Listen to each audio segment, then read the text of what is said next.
On the eve of President Trump's summit with Russia's Vladimir Putin, Trump now saying point blank what's at stake if Russia doesn't agree to a ceasefire at Friday's meeting. Will Russia face any consequences if Vladimir Putin does not agree to stop the war after your meeting on Friday?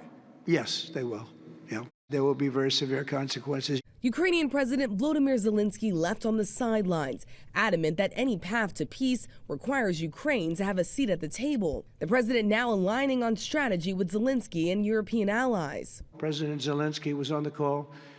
I would rate it a 10, very, very friendly. Zelensky says Trump agreed Russia must sign on for a ceasefire and that Ukraine will get a say in what and if any territory is given up, and that there must be security guarantees.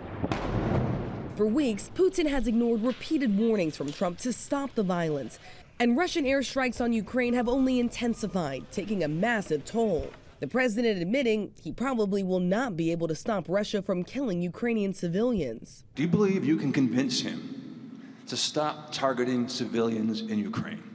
Well, I'll tell you what, I've had that conversation with him.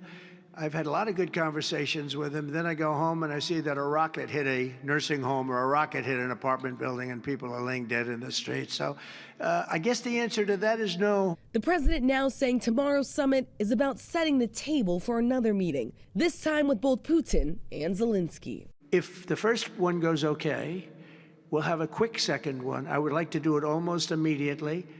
And we'll have a quick second meeting between President Putin and President Zelensky and myself. And the United Nations says that July was the deadliest month for Ukrainians since shortly after the start of the war, with nearly half of those deaths coming from Russian airstrikes, Michael. And Rachel, and bring it back here at home, too. There were protests overnight in Washington over the increased law enforcement presence in the district. Yeah, we were told that the National Guard, Michael, was going to be out in larger numbers, and they were. There was a checkpoint with federal law enforcement officials in Northwest D.C., and that is where protests erupted, with some protesters chanting at law enforcement officials to go home, to leave that area.